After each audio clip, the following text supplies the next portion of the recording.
히스기야 왕이 듣고 그 옷을 찢고 굵은 배를 두르고 여호와의 전에 들어가서 왕궁의 책임자인 엘리야김과 서기관 셈나와 제사장 중 장로들에게 굵은 배를 둘려서 아모스의 아들 선지자 이사야에게로 보내매 그들이 이사야에게 이르되 히스기야의 말씀이 오늘은 환난과 징벌과 모욕의 날이라 아이를 낳을 때가 되었으나 해산할 힘이 없도다.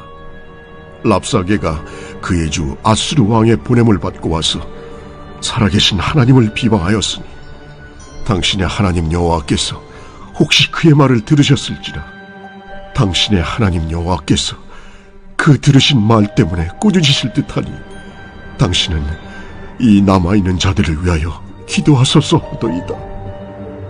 이와 같이 히스기야 왕의 신복이 이사야에게 나아가니 이사야가 그들에게 이르되 너희는 너의 주에게 이렇게 말하라.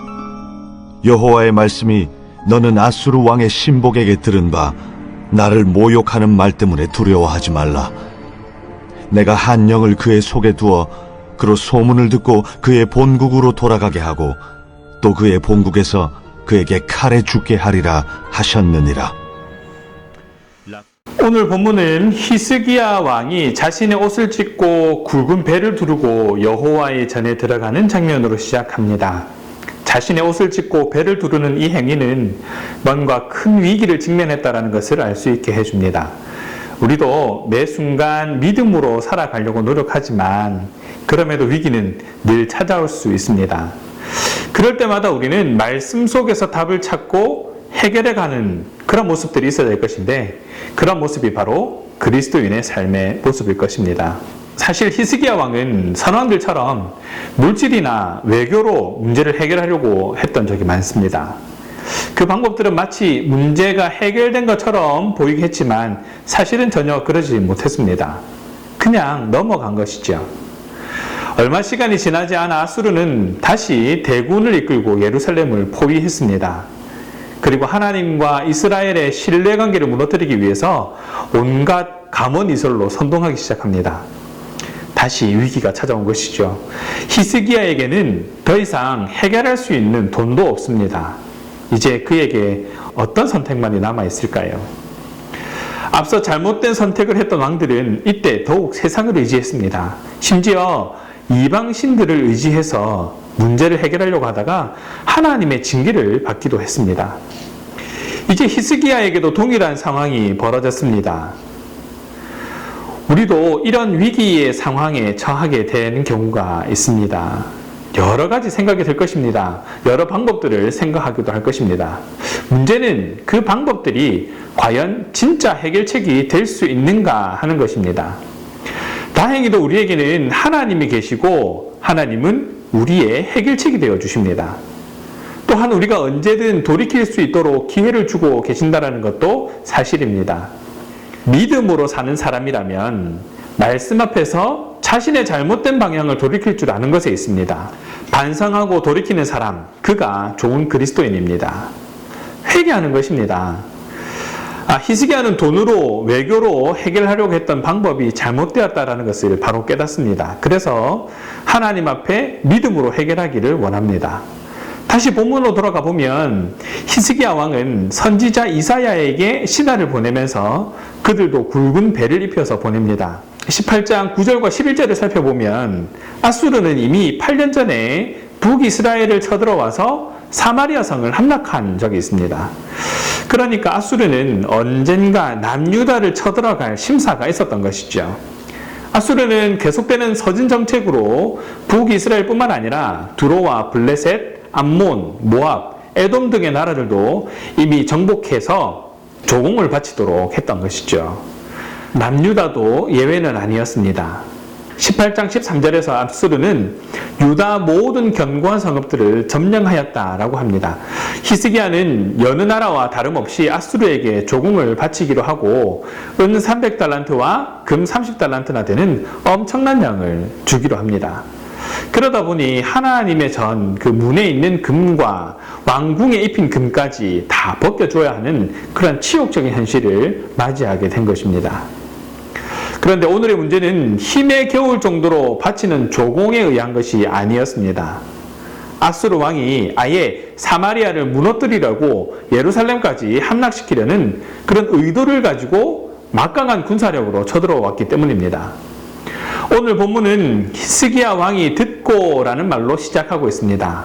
이는 바로 아수르 왕 사네립의 대변자 랍사게가 찾아와서 하나님과 왕에 대해 유다 말로 연설하듯이 직접적으로 비방했기 때문입니다.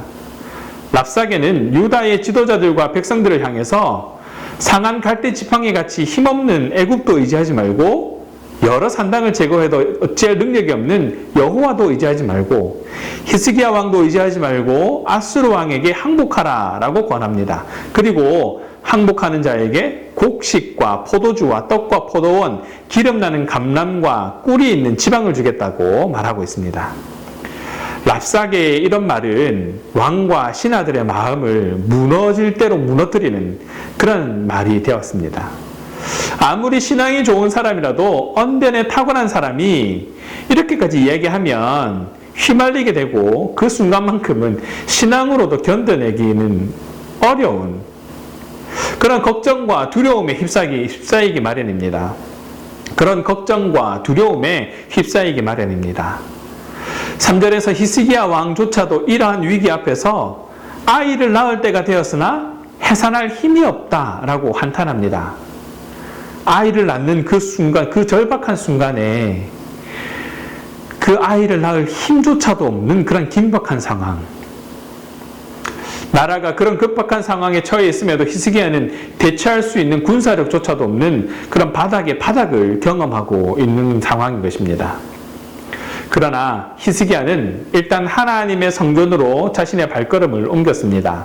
나름 하나님 앞에서 선하게 살았던 왕들 중에 한 사람이다 라고 인정받았던 히스기야 왕.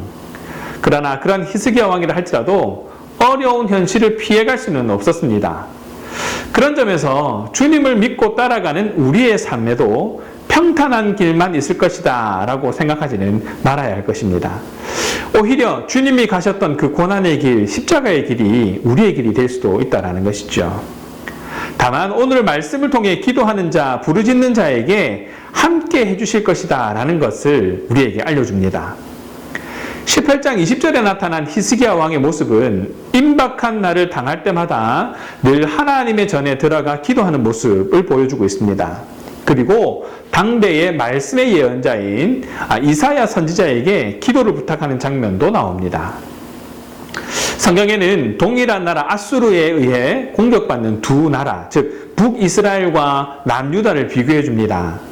18장 11절에서 12절에는 북이스라엘에 대한 평가가 기록되어 있는데 백성이 하나님의 말씀을 듣지 않고 언약을 지키지 않았기 때문에 하나님께서 아수르를 보내서 이스라엘을 사로잡아 갔다라고 기록하고 있습니다. 남유다에 대한 평가는 18장 5절에서 7절에 나옵니다. 히스기야 왕이 하나님의 말씀을 듣고 계명을 지켜 행하기 위해서 아수르 왕을 배반하고 섬기지 않았다라고 말해줍니다. 그러므로 하나님은 말씀대로 지키기만 하면 어떠한 상황 가운데서도 히스기야와 함께 하셔서 그가 어디로 가든지 형통하게 하시겠다라고 말씀하고 계신 것을 볼 수 있습니다. 겉으로 보기에는 북이스라엘과 남유다의 상황은 다를 바 없었지만 위기 상황에 대처하는 태도는 달랐습니다. 하나님은 인간의 중심을 바라보시는 분이기 때문에 오늘도 히스기야는 하나님 앞에 나아가 은혜를 베풀어 달라고 기도하고 있는 것이죠. 세상에서 겪는 어려움들은 다 비슷할 수 있습니다. 하지만 산모가 아기 낳을 힘조차 없을 정도로 그런 긴박한 순간일지라도 성경은 히스기야처럼 기도하면 마음이 상한 자의 기도에 더욱 귀를 기울여 주신다라고 말하고 있습니다. 여기서 말하는 마음이 상한 자는 단순히 시련을 당한 자가 아니라 그 속에 하나님만 의뢰하는 마음을 품은 사람이라는 의미를 가지고 있습니다. 지금 히스기야의 마음이 그러하고 고난을 대하는 우리의 마음이 그러해야 할 것입니다. 6절에서 선지자 이사야를 통해 히스기야 왕에게 주신 하나님의 응답은 한마디로 두려워하지 말라는 것입니다. 당장 눈앞의 시련과 위협은 두려울 수밖에 없습니다. 아무리 떨쳐내려고 해도 스스로 그 두려움을 극복하기란 여간 어려운 일이 아닙니다. 힘이 될 만한 그 어떤 도움도 없이 그 두려움을 떨쳐버리는 것은 정말 어려운 일이겠지만 하나님께서 함께 해주신다면 해결될 수밖에 없는 것이죠. 특히 하나님은 당신 자신을 모욕하는 말 때문에 두려워하지 말라고 하십니다. 하나님을 건드리는 자는 하나님께서 친히 손보시기 때문입니다. 7절입니다. 내가 한 영을 그 속에 두어 그로 소문을 듣고 그의 본국으로 돌아가게 하고 또 그의 본국에서 그의 칼에게 죽게 하리라 하셨느니라 하더라. 하나님께서는 아수르의 수족 노릇을 하는 랍사게 정도가 아니라 아수르 제국의 왕 사네립을 직접 죽이겠다고 말씀하십니다. 이 7절을 해석하는데 몇 가지 견해가 있을 수 있습니다. 하지만 하나님께서는 절대 권력자인 아수르 왕 그 마음속에 찾아가 일종의 두려운 마음을 심어주고 하나님에 대한 소문을 듣게 하여서 본국으로 회군하게 할 것이다 라고 해석할 수 있습니다.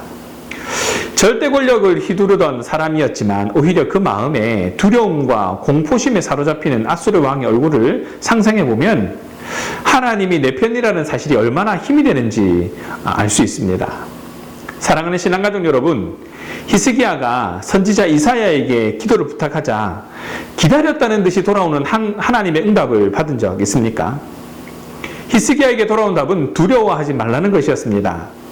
오늘 저와 여러분의 걱정과 염려가 어느 정도입니까? 오늘 히스기야 왕만큼 즉 아기를 낳을 힘조차 없을 정도일지라도 주님 앞에 가기만 하면 즉각 두려워하지 말라라고 응답하시는 그 하나님 앞에 엎드리는 우리가 되어야 할 것입니다. 뿐만 아니라 신앙가족들을 위해서도 기도할 수 있어야 할 것입니다. 오늘 말씀의 제목 남은 자들을 위한 기도가 그런 기도일 것입니다. 걱정과 염려가 있을 때 다른 방법이 아닌 하나님을 의지하는 믿음으로 하나님을 찾는 저와 여러분 되시기를 바랍니다. 뿐만 아니라 신앙가족들과 이웃을 위해 하나님의 응답을 기대하며 기도할 수 있는 성도 되시길 바랍니다. 하나님께 먼저 기도하는 저와 여러분 되시기를 주님의 이름으로 축원합니다. 기도하겠습니다. 사랑의 하나님 감사합니다. 오늘 말씀을 통하여서 하나님께 기도해야만 하는 이유를 다시 깨달을 수 있도록 하여 주셔서 감사합니다. 하나님의 사람이었던 히스기야도 사람의 말을 듣고 더욱 두려움에 빠졌습니다. 그 두려움은 우리에게도 늘 있는 줄 압니다. 늘 하나님을 기억하며 최우선으로 살아가고 싶지만 상황과 여건은 철저하게 우리를 무너뜨립니다. 그 가운데서도 하나님을 향한 일편단심의 마음이 무너지지 않게 하시고 비록 아이를 낳을 힘조차 없을 정도로 몸과 마음이 무너질지라도 주님 앞에 우리 자신을 던져 엎드리는 믿음으로 나아가게 하옵소서. 어디서부터 시작해야 할지 모르는 상황이라 할지라도 두려워하지 마라 라고 하시는 주님의 음성을 듣는 삶이 되게 하시고 뿐만 아니라 신앙가족들을 위해서 기도할 수 있는 그런 우리의 모습이 될 수 있도록 인도하여 주시옵소서. 이웃을 향해 하나님의 사랑을 드러낼 수 있는 그런 복된 삶을 살아갈 수 있도록 하나님 축복하여 주시옵소서. 감사합니다 주님. 우리 주 예수 그리스도 이름으로 기도합니다. 아멘.